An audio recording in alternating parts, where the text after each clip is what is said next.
Hi and welcome along to the Invincible podcast, brought to you today by Who Knows Wins. My man Lee Judge is in the building. The Judge is here. And how did it go for you last week on that? Who Knows Wins? I've had a bad week. I knew things weren't going to be great on Sunday evening when I got a text message from you with smiley faces and saying you've won some money. You know what I mean? That was bad enough Sunday. It got worse Monday. Oh yeah, well it got worse for all of us on Monday. Yeah. We're going to talk a lot about that today.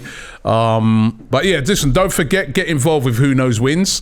The app is the link for the app is in the description. Deposit £5 and enter pick 10. Your chance to win £10,000. Last week, a guy got 9 right. I don't know, unbelievable. It must have been that Chelsea game that messed him up, right? Because surely no one had Chelsea getting beaten by Brentford, especially in that way.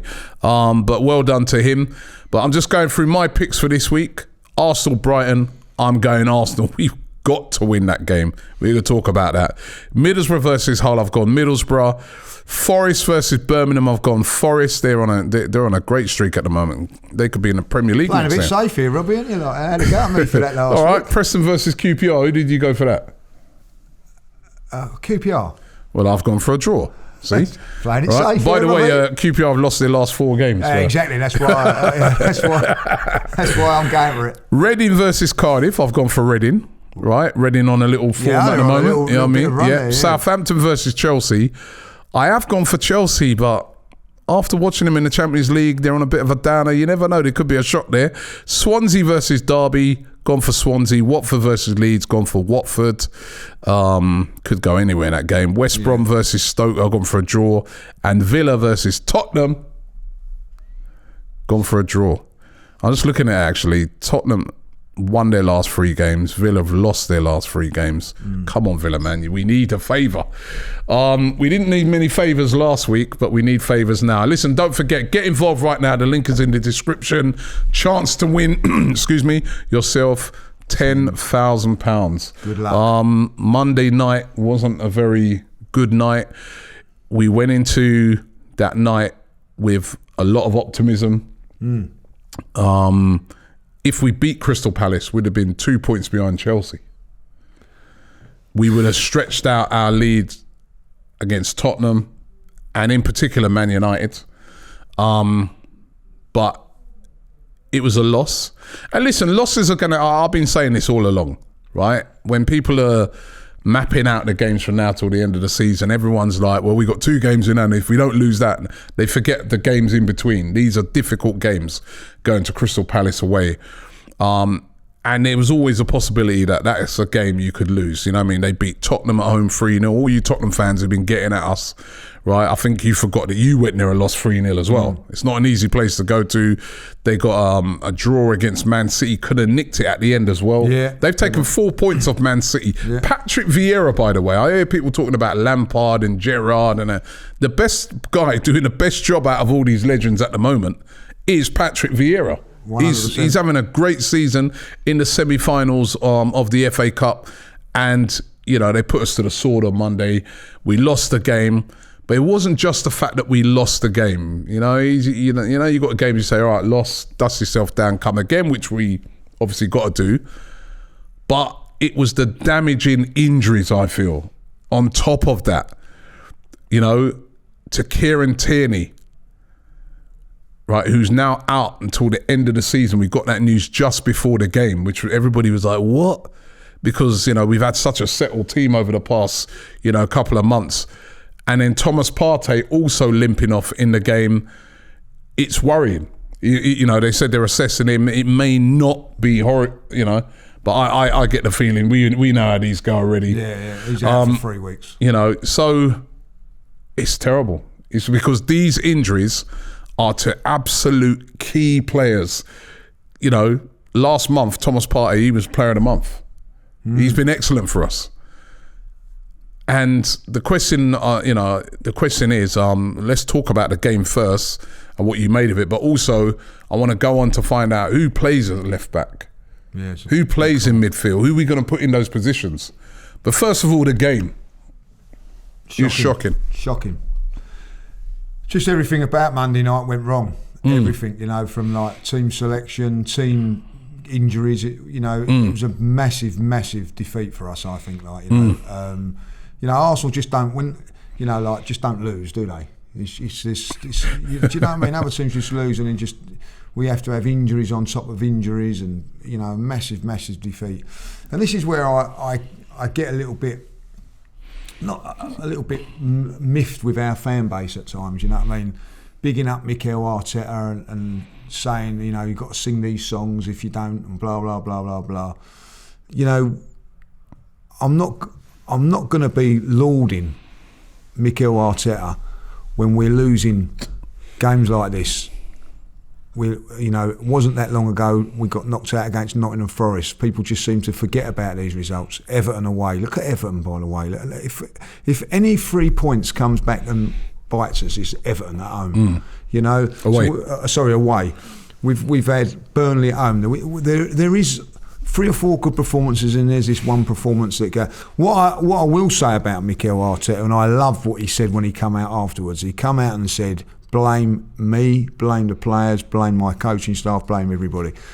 Where there's a reluctance to blame him, you know, they'd rather blame a player or blame this and blame that. I don't really blame him for Monday.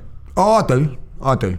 How do you blame him for Monday? I blame him for, and I believe there's a reluctance, or I say reluctance, to keep starting Martinelli. He's always looking for a reason to leave him out. Why he left him out of that game, I'll never know. I don't know why he's leaving him out. You hold on, wait a minute. You said after the Aston Villa game, you said Smith Rowe was brilliant. Yeah, I did. Right, so if somebody's played brilliantly, right, shouldn't they start the next game? Not necessarily. Not necessarily. You have to look at it. No, but you know, I've heard you on many occasions say, "Oh yeah, you know, someone's played brilliantly. Why are you taking him out for?"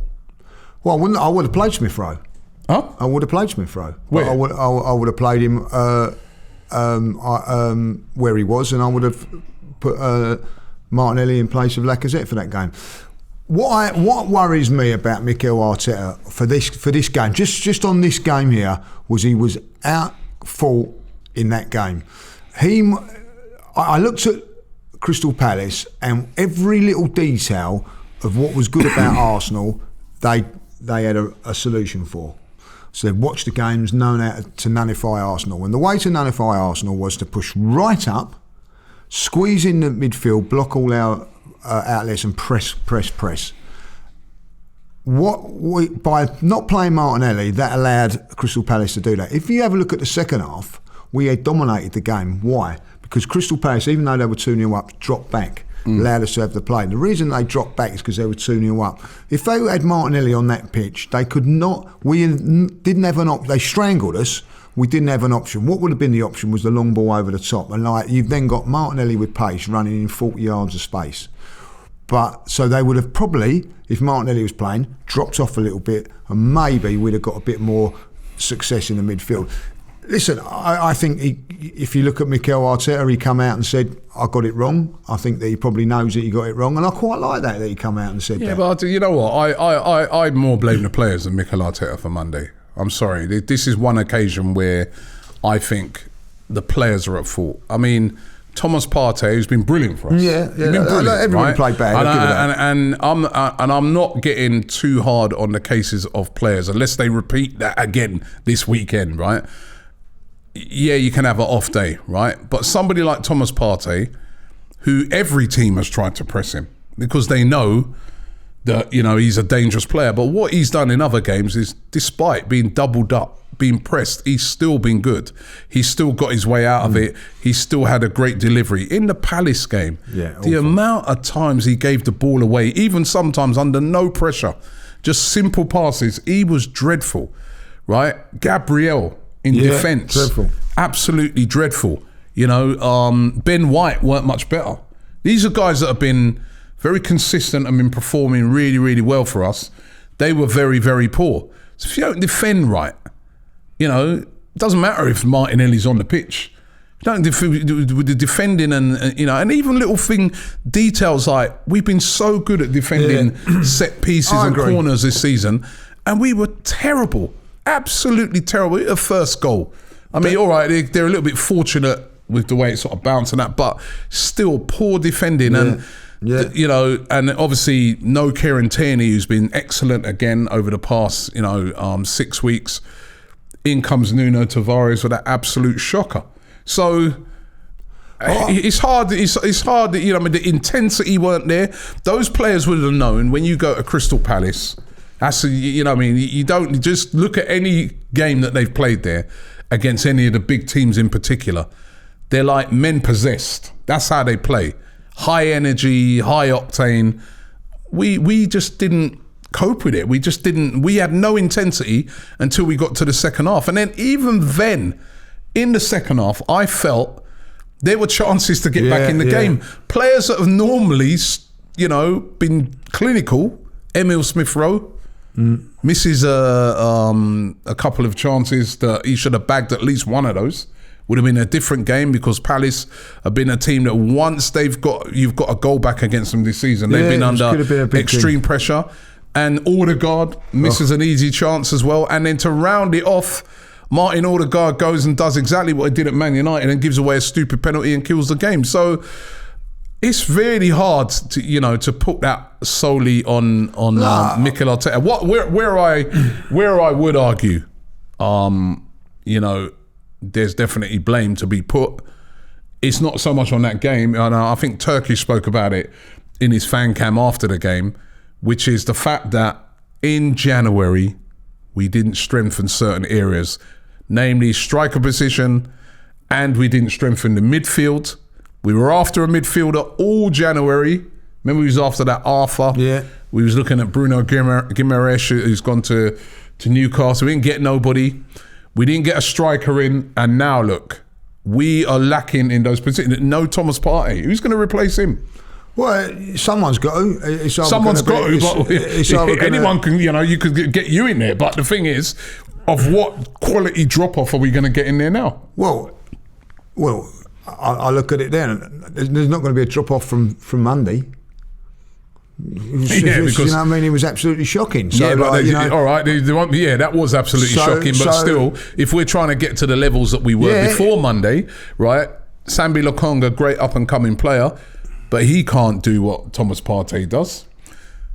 El Neni can't do what Thomas Partey does. Who's going to do that? Well, we're going to have to get someone in there to do. We're going to have to change it a little bit. We've had Granit Xhaka trying to do that over the years. He can't do it. No, we've got a problem. I'm worried. But at the end of the day, it's going to be hard to replace Thomas Partey whether you brought someone in or not. You know what I mean? I think that's because he's been playing that well. But ultimately, and I still say this a little bit with Thomas Partey, you don't really know what you're going to get with him. That sort of. I think he's been quite consistent. He's been very, very over good the last few couple games. Months. You know what I mean? Very, very good. But he's also every single game has had one of those dodgy passes. And we unlike Granit, he gets away with them, but he's got that little bit of luck on his side. But I agree. I think that maybe we should have looked in the midfield for somebody, especially when you know that Partey isn't really like. Definitely, Lee. I think so. I remember everybody knows I do Transfer Daily, and for the whole month, the only positions we were really talking about, 2 positions we need, right, was. We need a midfielder. We need a striker. We went for, obviously, Vlahovic. We didn't get Vlahovic. We had no plan B. We didn't go for anybody else. We didn't, Mikel Arteta said there's no one else out there. Well, there are people out there. You've got to go big. Like how they were going to go big for Vlahovic, right?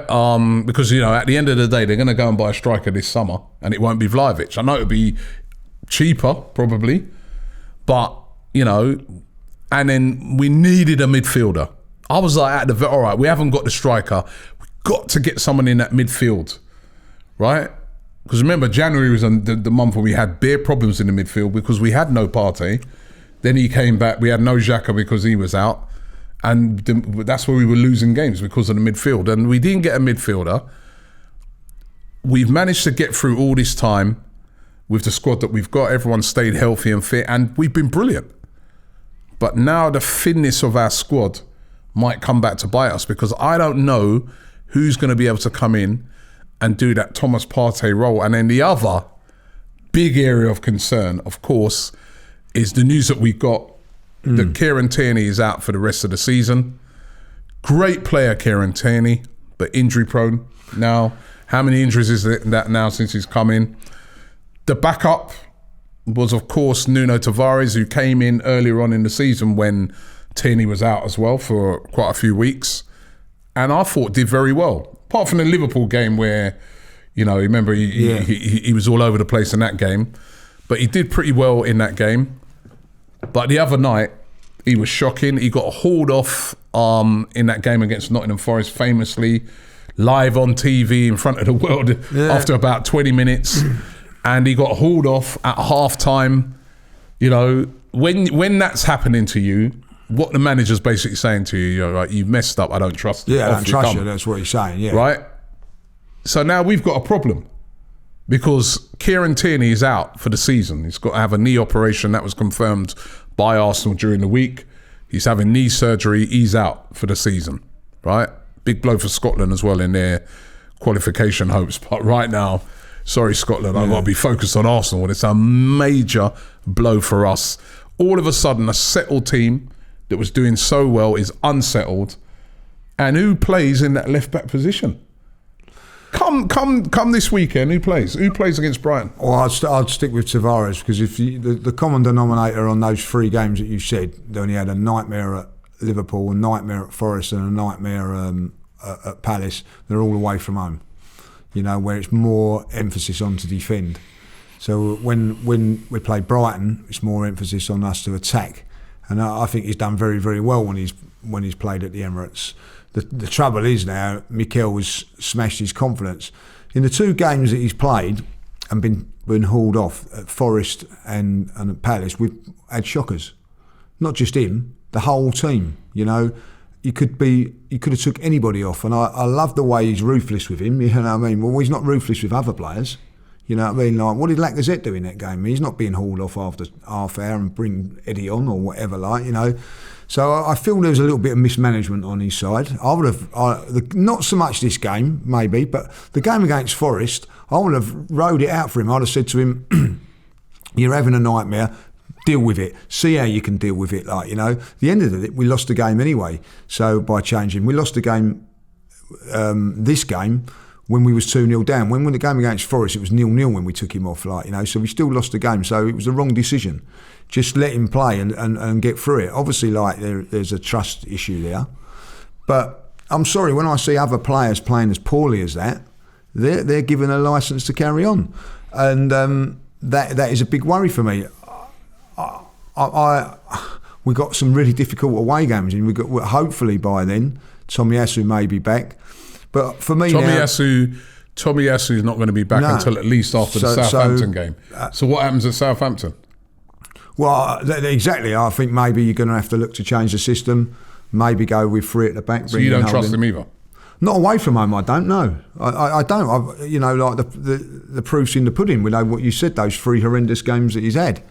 I think he's a very, very good player going forward. I don't think we're going to be necessarily defending as much like we was in these sort of games against Brighton, or when we play at home. But we're going to have to defend properly away from home. So I would look at maybe playing at home, a more attacking system. When we go away now, playing it a bit more tighter with 3 central. When you said Tomiyasu, so what are you thinking there with the Tomiyasu thing? If Tomiyasu's back? Well, if Tomiyasu's back, you can play him at right back and then switch Cedric to left back. Which he didn't do very well at when we did that last time. No, so the other way to do it is I would maybe put Ben White in at right back, maybe go that way, and still play Cedric on the left hand side. Because it didn't work this time. Cedric's played very well. Out of everybody, I think there's maybe 1 or 2 players come out of a bit of credit. I'm not saying we're great, but a bit of credit. Cedric was one of them. Yeah. He was up against Zaha. What they done was they overloaded the right hand side and then quickly got the ball to the left hand side, so he was 1-on-1, and he dealt with him okay. You know what I mean? If I'll be honest, he only went off for a tactical reason. I would maybe look at changing the system and going 3 at the back, particularly away from home. It is a worry, Granit Xhaka done okay when he went left back, but you cannot take Xhaka and Partey out of the midfield. You know what I mean? So Xhaka's got to come in there and be responsible in that position. You could take Saka and put him in there. That would get Martinelli or Pepe into the side. Yeah, we lose Saka. You could lose Saka, but you could also gain from his positions on the left-hand side. If you go for a back three or whatever, he could still be potent down that left-hand side. I'm not saying it's one that I'd like to do, but it's an option. There are options there for us. Tierney's a big blow because I think since he's come back from injury, he's not been spectacular, but he's been efficient. And when you're defending, efficiency is what you need. And the one thing that's a big worry for me over these and the game on Monday night was I've been very, very confident with Arsenal defensively. It was a shambles.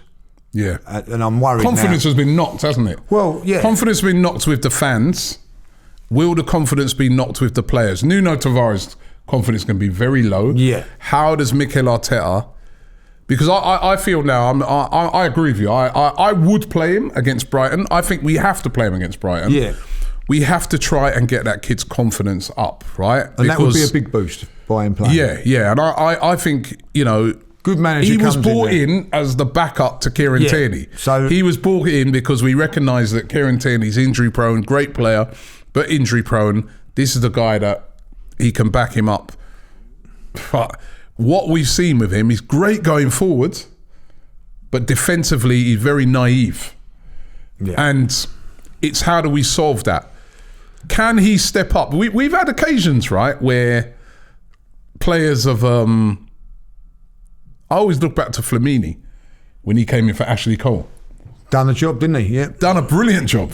Unbelievable job. Yeah. Done an unbelievable job there. And he wasn't even a left back. He was a midfielder, a bit like Xhaka, dropping back in there. Who's going to be that Flamini? Is it going to be Nuno Tavares that comes in and done that? Is it, like you said, will that be Cedric switching over to the left? It might even be Gabriel going to the left back and then bringing in Holding. That's another option.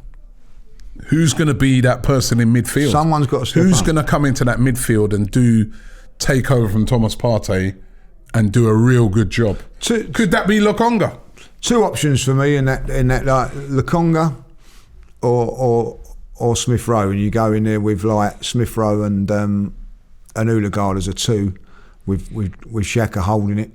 So that's something that they could do, or they bring in Lokonga just to replace Partey, who, by the way, come out with a bit of credit from that game on Monday. Lokonga, when he came on, I thought he'd done okay, but he hasn't had hardly any football, Robbie. Yeah. Hardly any football, where maybe El Neni has been in the African nations and has been on international duty, has got some minutes under his belt. Maybe a better option, just to come in there and sit in there, protect that back four. It's a real difficult thing to do. Now, at the end of the day, it's for 3 weeks with Partey. So we're going to miss, I think, the Man United and Chelsea games he's going to miss. It's big games, man. Big games, So, but when you're playing, particularly Chelsea away from home, maybe you could go in there with two more defensive-minded midfield players. So, I don't know about that. I think that whoever comes in, whoever it is, has got to really do well. I think that maybe a little formation change could help that midfield situation as well. If you went three at the back, then you could put two holding midfield players in. So that would suit the side a little bit more and be more adventurous in the wing back area. This is where, when people laud Mikel Arteta for where we are at the moment, these next few games, this is where he will tell us if he's the right manager for Arsenal Football Club going forward or not. Because these are pressure moments, massive decisions. He's got to get them right, Robbie. He's got to get them right. He is, whatever way you look at it, when that transfer window shut, he accepted what was going on. Now, as a manager, well, it would have been a lot of his decision as well. Because remember, he's no longer just a coach that gets players. He has a say. He has a massive say in it. They changed his role, so he has a massive say in it. So he would have signed off on that as well. Yeah, he signed off on that as well. So at the end of it, if he would have signed off it and said, "No, I'm confident in all those players I've got." Now, what that does is tells those players like Lokonga, you might not be in the side at the moment, but I believe in you to step up and do the business. And Tavares. So, go in there and do it.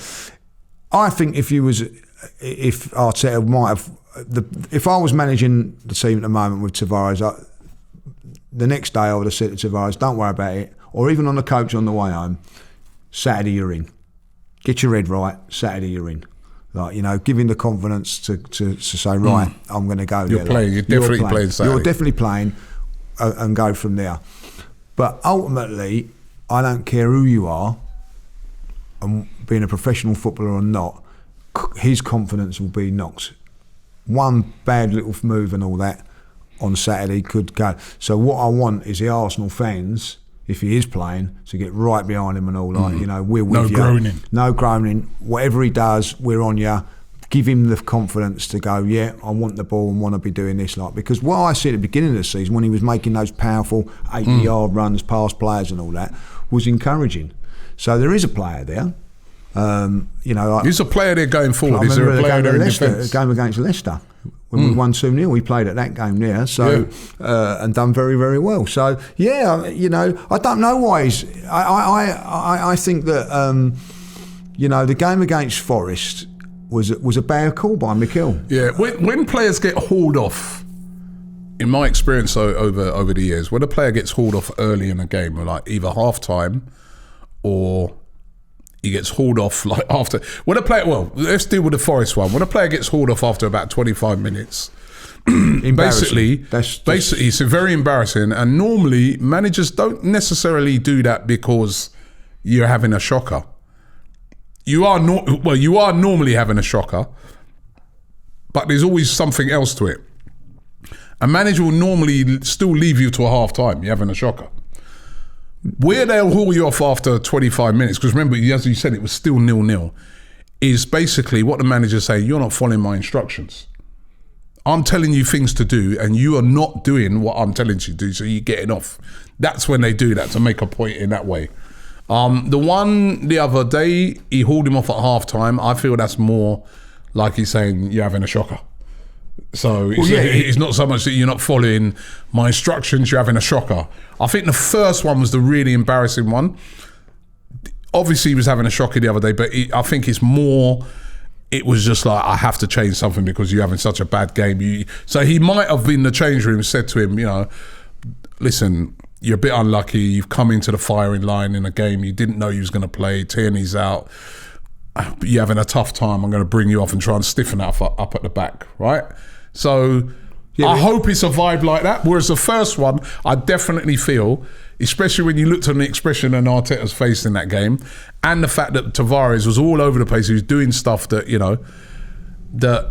he just said to himself, nah, you're coming off because you're not doing as you've been instructed to do. Right, well, that's fair enough. But as I said in my interview... I'm hoping. I said that in my interview against Forest, after the game against Forest, if that's the case, you know what I mean, well, he could have done it to any of them. Because was any other players doing what they was meant to be doing that day? No, we was a shocker.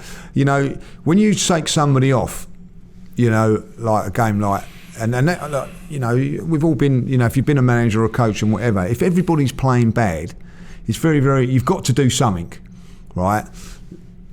It's very harsh to just take one player off because that's you're just blaming everybody out. For the one for me on Monday, I'll be even more upset about it if I was playing. If that was me playing, if I was Tavares, I'd be more upset. Why? Because you didn't change the system. What you actually done was took me off and put a midfield player into the left back position. Yeah, because he so he's that's saying, telling you, I'm stiffening up because you're not defending. Yeah, right. well, that tells you he doesn't rate you, because otherwise you wouldn't have done that. The first one, I think maybe, and again, Tavares can sit there and say, right, yeah, I deserved to come off yesterday, but so did 10 other players. There was no one that, and a game against Forest as well, you know what I mean? It's, you can pick whoever you want. Now, at the end of the day, yes, Tavares wasn't defending very, very well. Was Lacazette striking very well up top? No, he wasn't. But there wasn't the ruthlessness with that as there was with Tavares, and that's what worries me. If you're going to be ruthless, be fair. So you come this weekend, you wouldn't start Lacazette, you'd start Martinelli down the middle. I think it's time to change again now. Like, I think that again maybe because it's a home game, it's a little bit different. If we was away from every time we play away from home, the first name on the front of our team sheet should be Martinelli.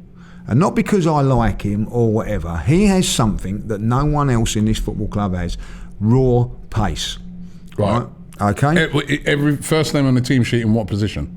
Centre forward or centre forward or wide left, but like for me, I'd put him up top. I would put him up top because. But then he's not very good at. Well, not to say he's not very good, but it's not one of his strengths. Is not holding up the ball and linking up the play, is it? Yeah, but he can get. So in behind. you then lose something from him there. Well, I'm sorry, but.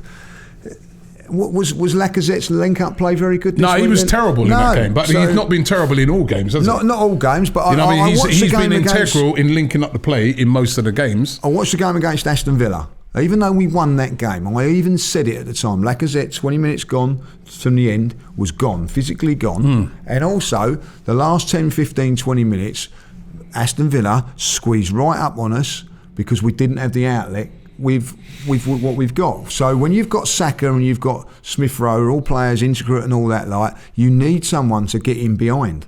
We didn't have that option. So when you've not got that option, teams can squeeze into you. When you're at home, they're going to drop off more. It's the way the game's played. So maybe Lacazette could be used in that thing. Like, for me now, if Pepe's fit, and I mean this sincerely, if Pepe's fit and not available, he comes into the middle now. And when people turn around, into that false nine, not striker, because you ain't telling me that Lacazette's been a striker, right, because he couldn't strike a match at this moment in time. But who's going to hold the ball up though? Well, Pepe can do that. It up. Well, yeah, he can. Come on, he can. No one can do any worse than what Lacazette is doing at this moment in time. It doesn't look like he's got a goal in him, right? But listen. Do not ignore the sacrifices he's making for the team in linking up the play. That's not an easy job, right? And he's been doing that very, very well. And not every player can do that. Like, receive the ball with your back to the goal, hold it, link it, play players in and around the box. He's done that very well. You can't just go off of the last When has he done it? When has he done it very well in the last? He didn't do it very well at Aston Villa. He weren't bad at Aston Villa. He weren't terrible. Great. Come on, Robbie. He weren't terrible at Villa. He had a chance to put in Odegaard. Right, yeah, to make it 2-0, and he shot from outside the box. You know what I mean? Like, but I don't think he was that bad against Villa. No, he wasn't bad. He wasn't bad. He wasn't great. You know, we won the game, all right? And the previous games he's been playing all right. He hasn't scored for 5 Premier League games. I know he's not scoring goals, and that is a problem. That is a big issue. But I'm on about starting. I don't know because listen. It may be something to try. I think it may be something to try. I think between now and the end of the season, there are going to be system changes and that we're going to have to do because of the personnel that we've got. So there's no doubt striker wise. We go Southampton away. I don't think he scored out a goal from open play for bloody ages. We go Southampton away, Manchester United. Southampton away, Chelsea away. Manchester United at home. He cannot play those 3 games physically, right? Because I watched him against Aston Villa and he's gone. So you've got an option whether you play Eddie up there, give him a go. Good, Eddie, when he came on. He done okay when he came. Did he do okay or good, or are you comparing that with what Lacazette done? Well, he was a threat. Yeah, he got shots off. He hit the post. He hit the bar. And are you worried about his hold-up play? Or you just say, no, but I am, because when he plays up front, you just said he was a threat. He was a threat when he came on. Lacazette's not a threat. No, hold on. When he came on, he was a threat. Come on, but 90 minutes, the full 90, no, not for me. Because I want someone up top being a threat, Robbie. I want, I'm sorry. I mean, you're dropping players in defence for not defending when you're saying I'll keep players in for attacking. No, but he's part of the system that's been creates goals. It's part of the way in which we play. Lacazette has been suiting that style of how we've been playing. He's got 1 in our last 3. I know. He's not scored enough goals. He's since January when we didn't get a striker, what was he scored 1? Never looked like scoring against Liverpool. Never looked like scoring against Aston Villa. Never looked like scoring against. No.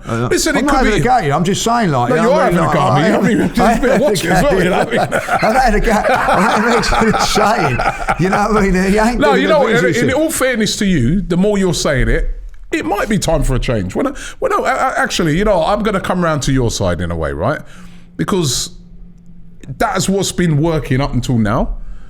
But it might be time for a change. Yeah, it might be because I feel that if we're going to get into the top 4, we need to do something different.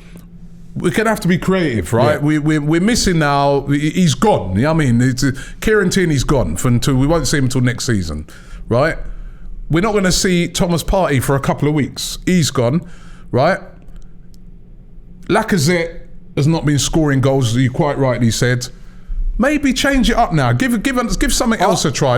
Maybe like you know what? I'm going to go with what you said. Maybe try Pepe down the middle. He used to play as a sort of down the middle when he used to play for Lille. Maybe you could have a front three of Martinelli, Pepe, Saka. Right? Why not? Maybe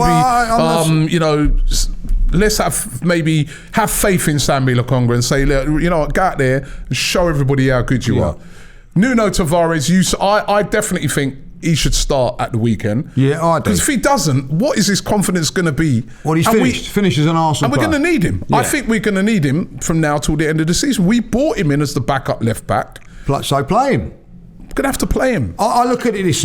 Let's just talk about the Lacazette syndrome at this moment in time. Just for instance, right, we've got 3 central defenders next season, being one of them being Saliba.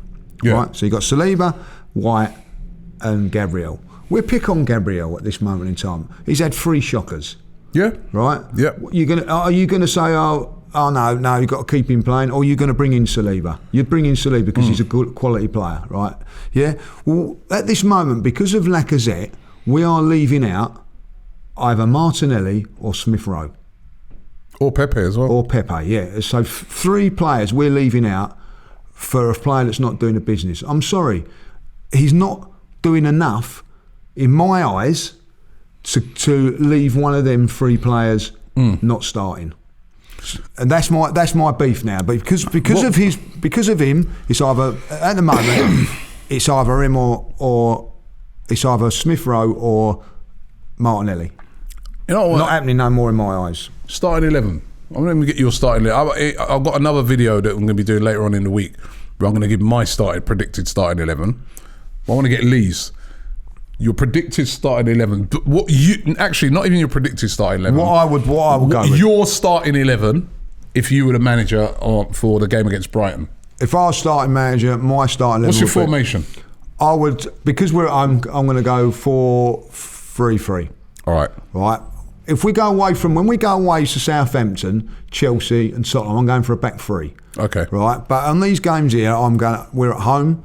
And the games that I want us to be on the front foot, I'm going with this system. So, right, Cedric at right back. Obviously, Ramsdale in goal. Cedric right back. At right back. Ben White, Gabriel, Tavares.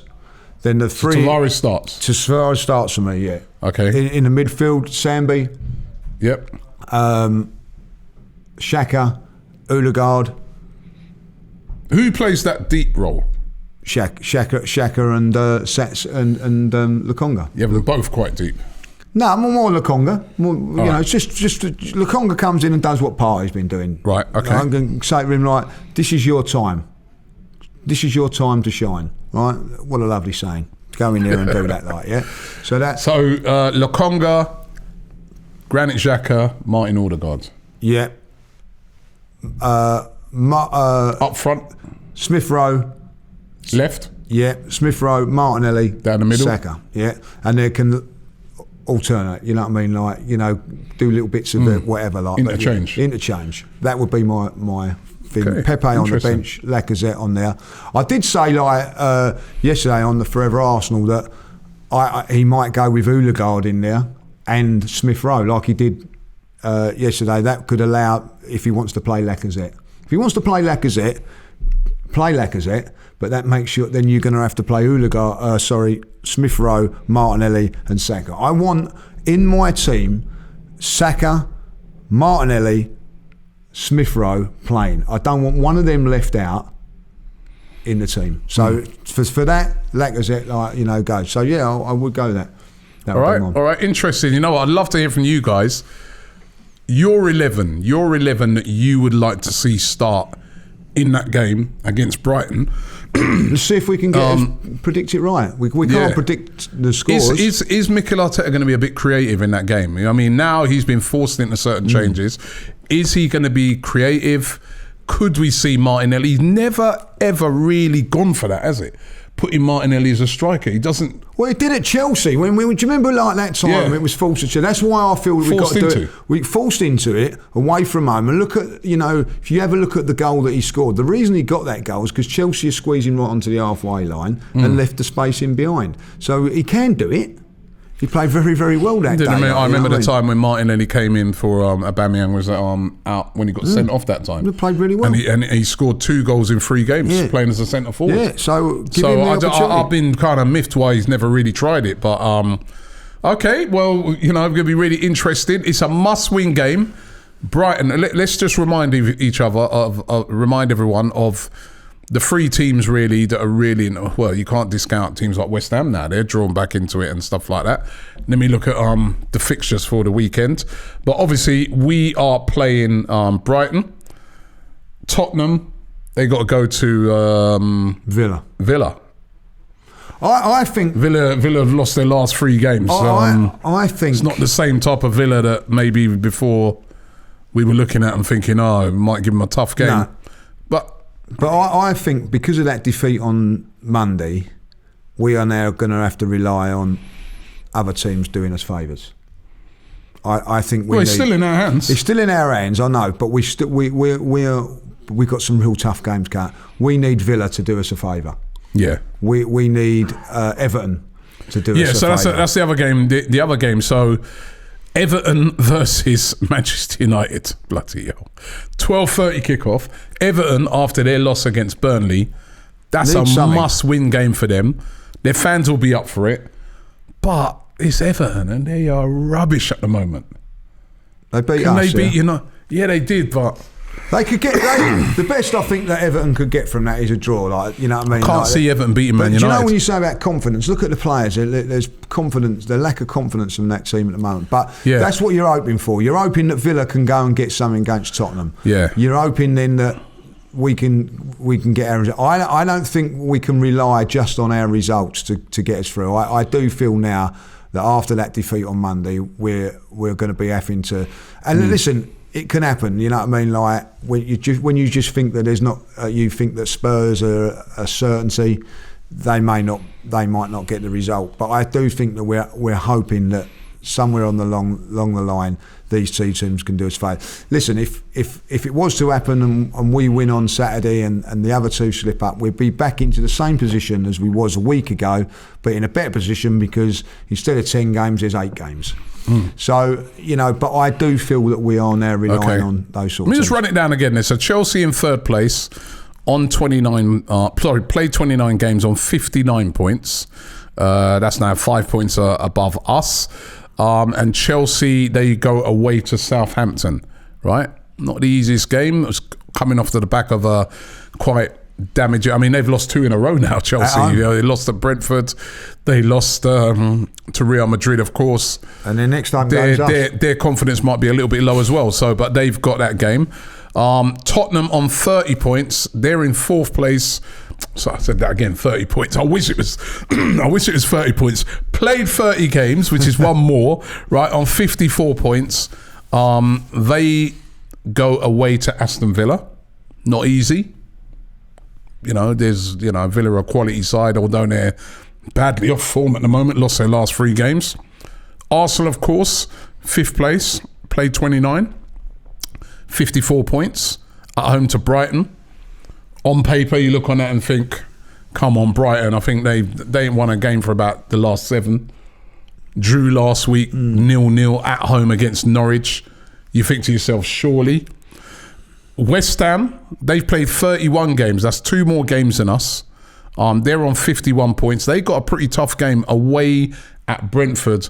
On the back of, remember, they've got got Lyon in the Europa League. Their focus will be on that.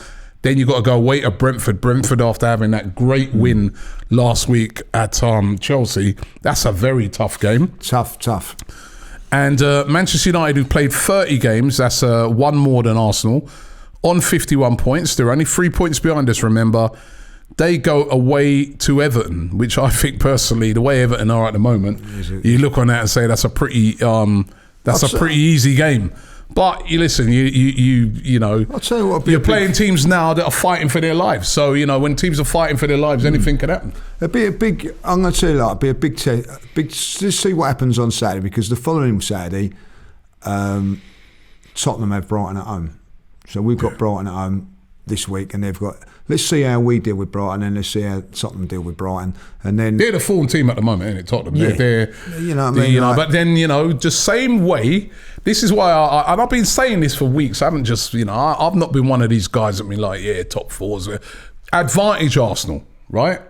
We've got the advantage if we win all our games and stuff like that. But it's still a lot of games left. A lot of points to be won. A lot of points are still there to be won. 24 points maximum, I think we could get on. Or how many games have we got left? Yeah, well, is it right? So there's a lot of points. A lot of games, and you know, it could all change. At this moment in time, I would say, look, with everything the way is injuries and going, you'd and say a lot of things can happen. You know what I mean? Tottenham, but Harry Kane could get an hamstring injury. He could. There's a Son could be out, and then it changes. Yeah, again. you know what I mean. So we don't. There can be, you know, twists and turns all the way. Another team could just hit a form, you know, even a United could go on a run where they win 4 or 5 games, you know what I mean? So that's a great point about Man United, because it looks like they're going to appoint a manager within the next few days. So that could change all their players' minds, couldn't it? Oh, I've got to impress this manager, and there may be a chance that I can play at this club. So things can change very, very quickly in football, as we know. And so I'm a little bit... our confidence has been knocked, Lee, because of Monday, and it's not so much the result. It's everything. It was the whole package. I think had there not been the injury problems, and we just had a bad day at the office, you could look at it and say, terrible result. Now we move on, bounce back. It's the injury thing. And that's now, where that sows doubt now. You're like, Tavares, is he the same standard now coming in? What do we do? Partey's that, you know what I mean? It sows a lot of doubt. It's going to be how the manager and the players overcome that. How do they react, starting with this weekend? And let's hope it's a positive reaction. And that is a great point, because are you looking forward to the Brighton game now? Because I'm not. I'm nervous. I'm going to say I'm nervous. Yeah, I'm nervous, but I'm looking forward to it. I just can't wait to... If we'd have beaten Palace, I'll be buzzing for this game. Yeah, you would be buzzing. I was buzzing for the Palace game because of the great performance at Villa. I've been rocked. Do you know what I mean? No, I've been rocked. But I'm desperate to play again. I'm rocked, and I'm hoping the players have that attitude, because I'm rocked, but I'm so happy that we got a game at home this weekend, because I'm like desperate for that team to go out there and show me that was a blip. Yeah. So I think we know a lot on Saturday. We know a lot. Listen, we can't. We lose that game, I think the top 4's over. Yeah. And you know, with the games ahead. Top 4, I think even Europe, and I think we're dropped down into... I think we've been serious problems, right? And, you know, let's not, you know, even though they've been horrendous, Brighton, in recent weeks, can't write them off. Right? You know what I mean? Guys like Lamptey and Welbeck will be playing, and you're not up for it in games like that.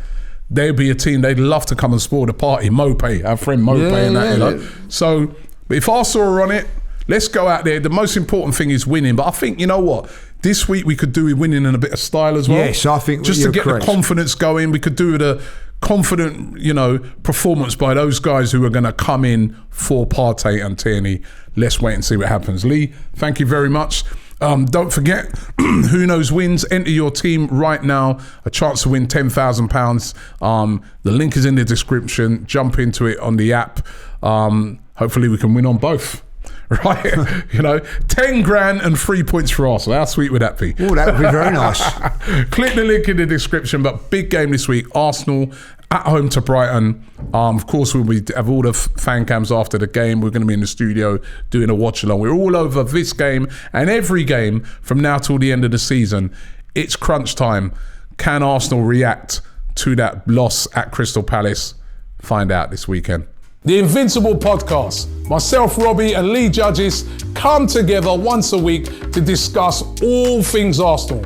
Straight talking, considered discussion, brought to you by the fans of the only club in Football League history to go invincible.